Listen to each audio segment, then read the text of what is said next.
बिस्मिल्लाहिर्रहमानिर्रहीम। आज़ाद सोच के साथ मैं हूं सुज़ैन जहान खान और मेरे साथ आज स्टूडियो में मौजूद हैं मिस आमिना शेख।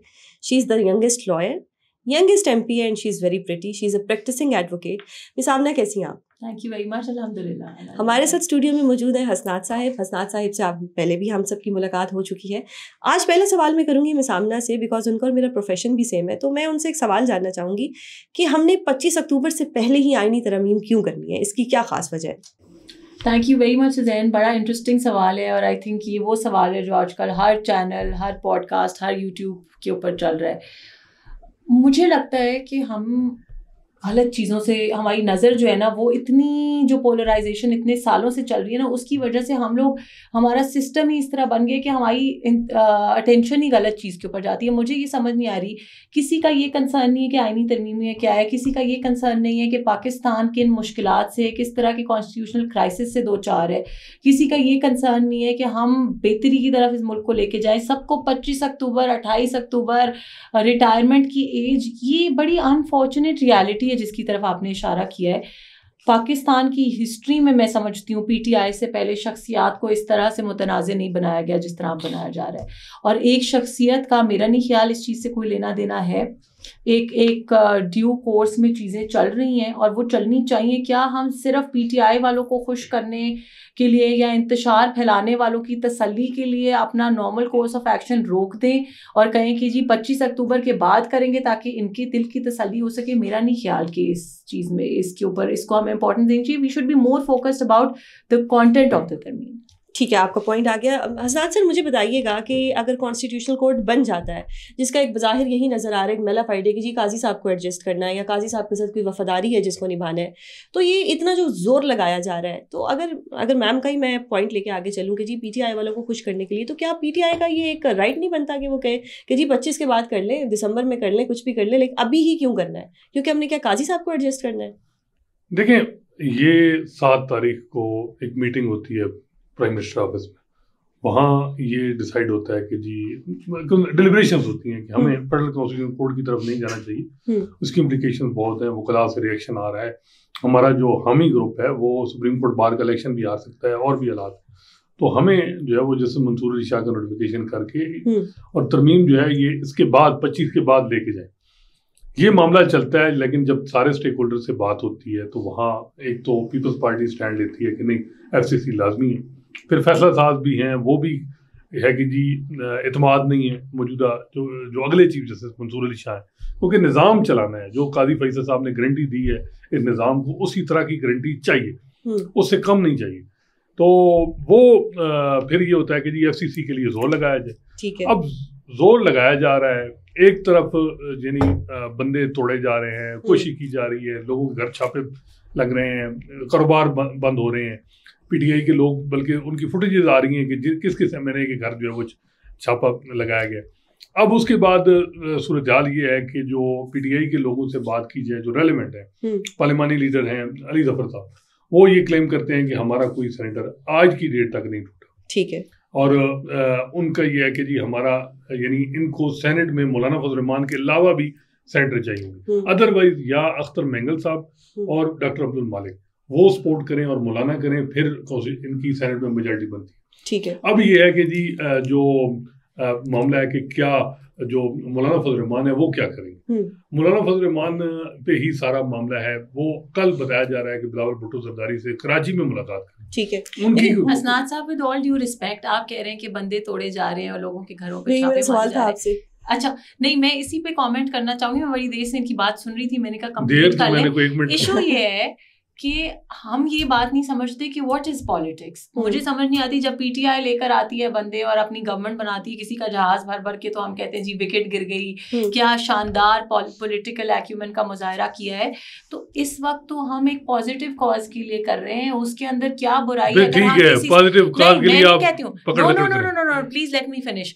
मैं ये कह रही हूँ कि अगर किसी शख्स को PTI में होते हुए ये इस बात का एहसास है या ये बात लगती है, वो फील करते हैं कि कॉन्स्टिट्यूशनल अमेंडमेंट एक बेहतर पाकिस्तान की अक्कासी करेगी और पाकिस्तान को अच्छी चीज़ों की तरफ लेके जाएगी, and if they want to vote for it, तो इसमें प्रॉब्लम क्या है? इसमें हुकूमत का कॉन्स्टिट्यूशनल राइट है कि वो अपने लिए कैंपेन करें और नहीं कैंपेन करें, लेकिन छापे मार के तो बंदे वर्सिव एक्शन, आप समझती हैं वर्सिव एक्शन ठीक है ये गलत है? मैं बिल्कुल समझती हूँ कि गलत है, लेकिन मैं उसके साथ साथ यही समझती हूँ कि कोई भी गवर्नमेंट वो करे वो गलत है।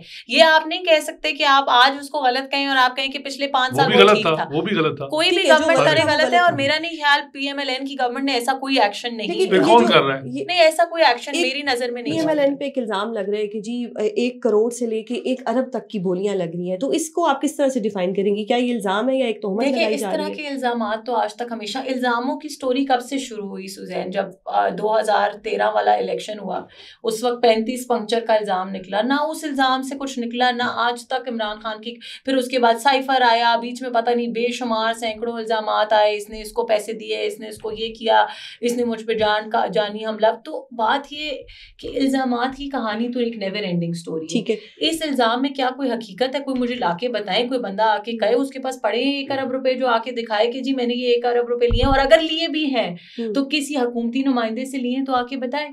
अगर हमारे पास ऐसा कोई सबूत नहीं है तो ऐसे हवा में कहना तो मेरा नहीं ख्याल। लेकिन ये सबूत कोई छोड़ता नहीं है, क्योंकि पाकिस्तानियों को एक फ्रॉड या कुछ भी। मैं फिर आपको एक बात बताऊं, ये हमें भी फिर रियलाइज करना चाहिए कि बगैर सबूत के हम अपने मुल्क को पूरी दुनिया में बदनाम कर रहे हैं, अपनी डर्टी लॉन्ड्री पूरी दुनिया में। कल 2 PTI के लॉ मेकर गलबन जियो टीवी पे उन्होंने बात की। यस, और मिस अज़मा बुखारी को उन्होंने झूठा कहा कि जी ये उन्होंने एक प्रेस कॉन्फ्रेंस की जिसमें उन्होंने एक शफकत ये माने कि आपका काज चले, बहुत अच्छा काज है, एक नई अदालत बनने जा रही है सुप्रीम कोर्ट से बड़ी, लेकिन वो कंसेंसस से हो, मार धाड़ से ना। हम तो खुद चाहते हैं कंसेंसस से, हम डे 1 से उनको इनवाइट कर रहे हैं कि आके बैठिए। हसन साहब मुझे एक चीज बताएं कि एक नई अदालत क्यों बन रही है? क्या पाकिस्तान के पास बहुत पैसे आ गए हैं? आपका पैदा होने वाला बच्चा भी 3 लाख रुपए के कर्जे में ये आया हुआ है, तो एक जज जो है वो 1 करोड़ पे हम लोग को पर मंथ पड़ रहा है। आप आवाम से कितने पैसे निकलवाएंगे? कहाँ जाएगी? देखिए मसला ये है कि जब ये ज़ेर-ए-ताब थे, पनामा का दौर था, तो इनको जुडिशरी से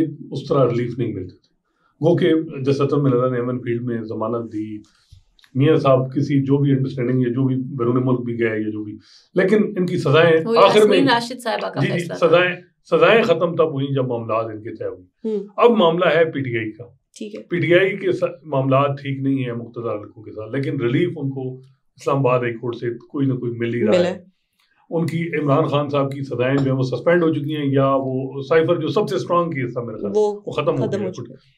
अब सुप्रीम कोर्ट में भी यही हालात हैं, लेकिन काजी फैसल साहब ने काफी चीजें कंट्रोल की। देखिए बात यह है कि एक तरफ काजी साहब बैरून मुल्क जा रहे हैं, ठीक है, और अब कहा जा रहा है कि वो 29 तारीख की फंक्शन है UK में, वहां उन्होंने अटेंड करना है, तुर्की जाना है, उम्रे पे भी जाना है, पेंशन के कागजात भी बन रहे हैं उनके, ठीक है। लेकिन आज भी नून लीग वालों से बात की जाए तो ये है कि FCC फेडरल कॉन्स्टिट्यूशन कोर्ट अगर बनेगी तो जो सरबराह वो काजी फैसल साहब के मुतबादिल कोई नहीं है, ठीक है। वजह यह है कि जो पर्पज है इस वक्त वो ये है कि आपने PTI को कंट्रोल करना है, तो मेरा ख्याल है काजी साहब के बगैर नहीं होगा। और ये बात बिल्कुल ठीक है, मैं एग्री करता हूँ नून लीग से कि FCC नई अदालत जो एपिक्स कोर्ट है वो अगर बनानी है तो काजी फैसल साहब ही सरबराह हो तो तभी बात है।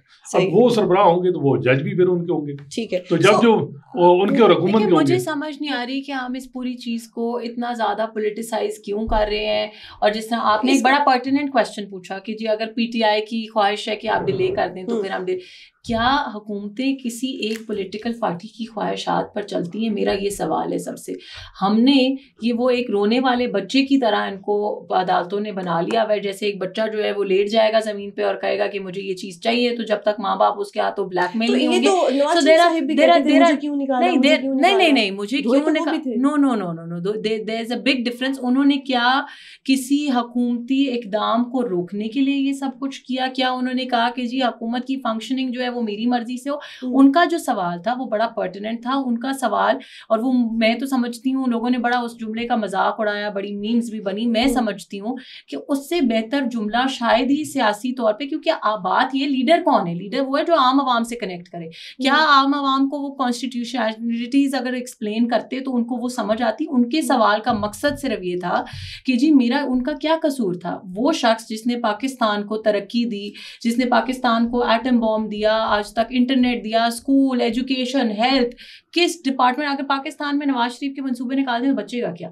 उस शख्स को जब आप अनलॉफुली अनकॉन्स्टिट्यूशनली निकालते हैं, तो क्या वो ये भी ना पूछे कि आपने मुझे क्यों निकाला? लेकिन फिर उन्होंने उसको you can't compare प्लेटलेट्स कम करके लंदन क्यों चले गए? ये भी एक ये डिसीजन पंजाब गवर्नमेंट की, उस वक्त जो पंजाब की हेल्थ मिनिस्टर थी यास्मीन राशिद साहिबा, उनका अपना ये डिसीजन था कि इमरान खान, और वो इन राइटिंग उन्होंने दिया हुआ है कि जी नवाज शरीफ साहब की सेहत इस काबिल नहीं है कि उनको यहाँ रखा जाए, उनको बाहर भेजा जाए। तो it is their own decision. देखें अगर उनकी उस वक्त तबीयत खराब थी, दे कांट कंप्लेन, 4 साल के बाद आते हैं। नहीं ऑफ कोर्स वो उस वक्त जो सर्कमस्टांसेस थी जिस तरह की, मेरा नहीं ख्याल कि उनके लिए, और अभी भी या तो ये हो ना, अभी भी he is old, he is unwell. उन्होंने बड़ी इसी वजह से उन्होंने ये फैसला किया है कि मैं बैकग्राउंड में बैठ के एक सरबराही रोल लूंगा, और वो माशाल्लाह प्राइम मिनिस्टर भी उनके अपने हैं, चीफ मिनिस्टर भी उनके अपने हैं, वो उस चीज को फॉलो करें। मेरा नहीं ख्याल कि इसके अंदर कोई प्रॉब्लम है। क्या है नून लीग को जैसे मंसूर अली शाह नोटिफिकेशन नहीं कर दी थी, नोटिफिकेशन। फिर आप उसे, ये हर पॉडकास्ट में आपका एक ही सवाल है, बड़ी मजे की बात है कि आप लोग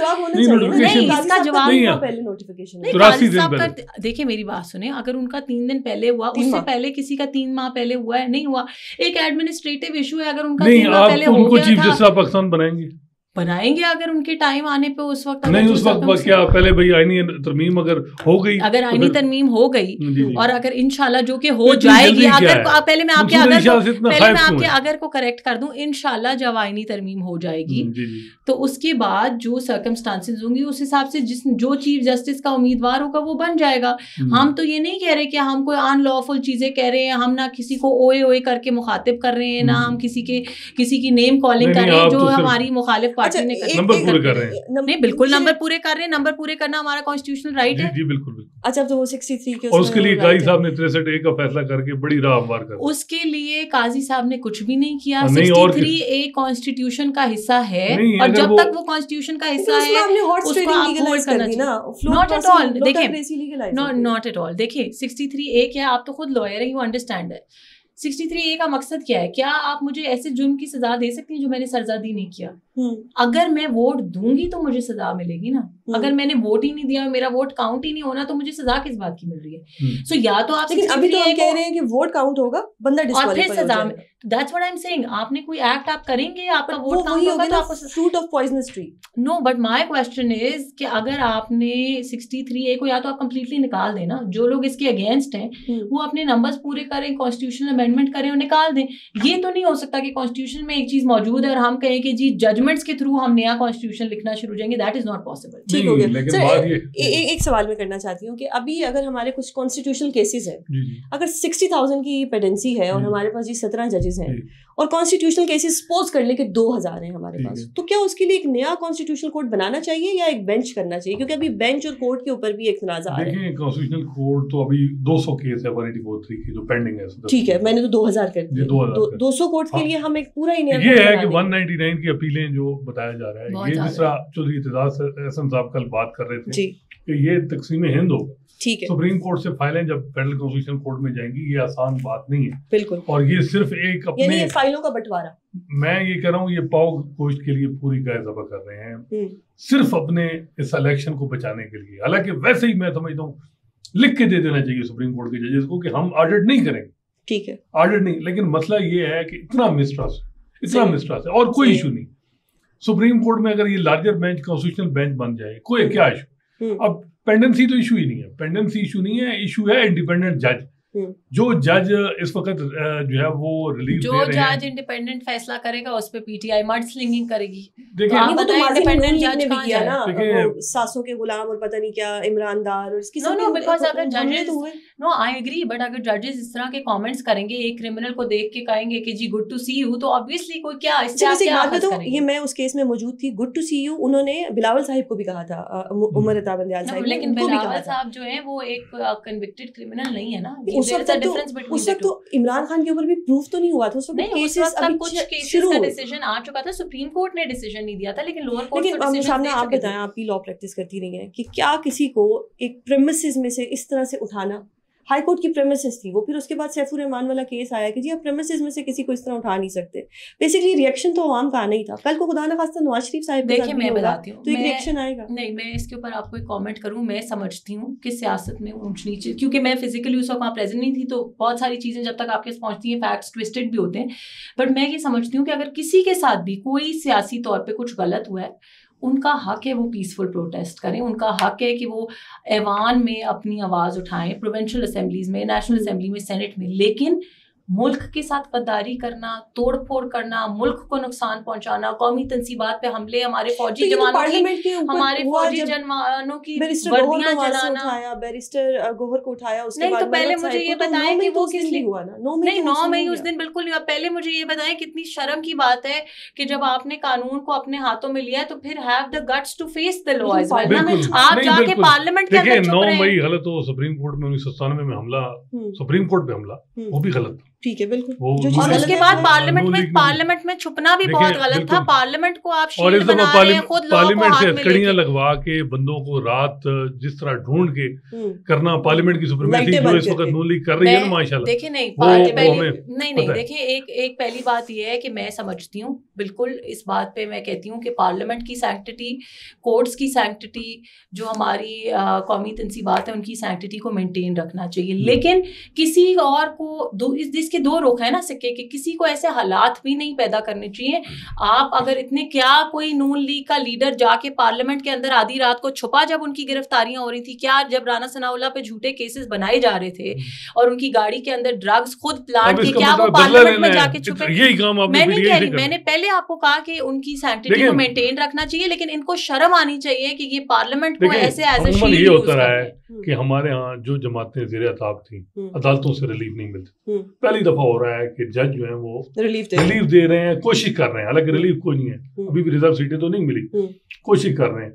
और वो जज जो बनती नहीं है उनको कैसे मिलती है? सुप्रीम कोर्ट का फैसला आ गया ना, वहां पर मैं तो वकील है, हम तो सुप्रीम कोर्ट के फैसले को मानेंगे, हम सुप्रीम कोर्ट के फैसले को मानेंगे, बट एज अ लॉयर मुझे ये भी पता है कि कॉन्स्टिट्यूशन नहीं, मैं क्रिटिसाइज नहीं कर रही। अब आप इलेक्शन कमीशन से लेने आपने दोबारा, इंशाल्लाह हम ले लेंगे इलेक्शन कमीशन से। बात ये है कि अनकॉन्स्टिट्यूशनल डिसीजन जो है उसको मैं तो आई कॉल ए स्पेड। मैं तो ये नहीं कह सकती कि जी बड़ा अच्छा फैसला है। अच्छा देखिए, आप इस दफा अब एक और चेंज है। एक तो ये है ना कि पहली दफा रिलीफ उनको मिल रहा है जो माजी में इस तरह नहीं, ये ज़ेरे अताब थे, इनको उस तरह रिलीफ नहीं मिल रहे थे, ये इनको गुस्सा है। दूसरा कि जी हमारे मुखालिफिन को रिलीफ क्यों मिल रहा है? ठीक है, ये नहीं हो रहा कि हमारे साथ ज्यादती हो रही है, इन अदालतों ने इनके साथ। एक चीज बताइएगा कि क्या इसका मतलब कि हमारी जुडिशरी हमेशा कॉम्प्रोमाइज थी, फिर चाहे नवाज शरीफ साहब थे, चाहे बेनजीर साहिबा थी, या चाहे मोहतरम इमरान खान साहिब हैं, क्या हर दफा कॉम्प्रोमाइज होती है? बिल्कुल, मैं समझता हूँ कि मेजॉरिटी लार्जली अगर आप भी देखें तो कुछ सेक्शन, एक सेक्शन तो बिल्कुल उसकी सेम पेज पे है ना, कुछ जजेस हैं, चंद जजेस हैं, और खतरा ये है कि उनमें से एक जो है वो अगले चीफ जस्टिस पाकिस्तान, और वो हालांकि कोई माजी में इन दिनों में जैसे मैंने बताया कि उनको बुरा भला पीटीआई वाले कह रहे थे कि जी 90 दिन के अंदर इंतखाबात नहीं। नैब लॉ अमेंडमेंट में जब उन्होंने इमरान खान की पिटीशन डिसमिस की, सबसे ज्यादा क्रिटिसिज्म उन पे आया, 2-1 से होके उनका फैसला था।